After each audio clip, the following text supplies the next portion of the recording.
কি একটা বলছে আর সবাই আসছে, ওই মুরব্বি আসছে, আসে দেখতেছে মানুষ, তো যেমন মানুষ আসতেছে বলতেছে যে নাকি ও তাড়াতাড়ি এখানে মানুষ একটা জবাব করে রাখছে, তো এই সবাই আমরা বাঙ্গি আসছি। চট্টগ্রামের ফটিকছড়িত এক অজ্ঞাত নারীর মাথাবিহীন মরদেহ উদ্ধার করছি পুলিশ। 9 মে শনিবার বিকেলে উপজেলার পাইদং ইউনিয়নের নতুন আশ্রয়ণ প্রকল্প সংলগ্ন উগ্র আকাশমণি গাছর বাগানত এই মরদেহ পাওয়া যায়।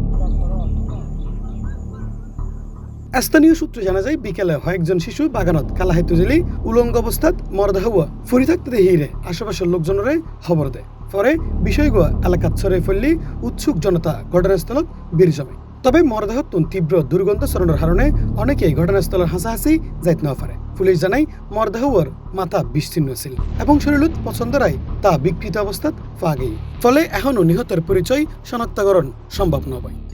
ডোলো আশ্রয়ণ কল্প, তো এখানে ছোটো ছোটো বাচ্চারা নাকি ওই এখানে কিছু মুরগি আছে, মানে ফারি মুরগি বলে, ও মুরগি খুঁজতে খুঁজতে ছোটো ছোটো বাচ্চারা বলতেছে এখানে কি একটা বলছে আর সবাই আসছে, ওই মুরব্বি আসছে, আসে দেখতেছে মানুষ, তো যেমন মানুষ আসতেছে বলতেছে যে নাকি ও তাড়াতাড়ি এখানে মানুষ একটা জবাব করে রাখছে, তো এই সবাই আমরা বাঙ্গি আসছি, আসি দেখতেছি এখানে নাকি মানুষরা খাড়া, কলা নাই।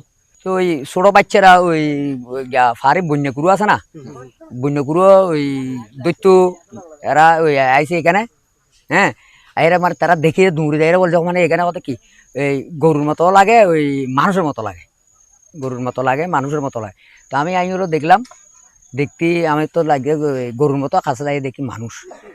তার খবর দিছি, তারপর বেগুনেরও ডাকি দিছে সবাই, তারপর তানা আমাদের ওরা তানে ফোন দিয়ে আইসি। এই বিষয়ে ফটিকছড়ি থানার অফিসার ইনচার্জ রবিউল আলম খান হয় আরা এখনো ঘটনাস্থলত আছে। প্রাথমিকভাবে ধারণা করার ইবহনো নারীর মরদেহ।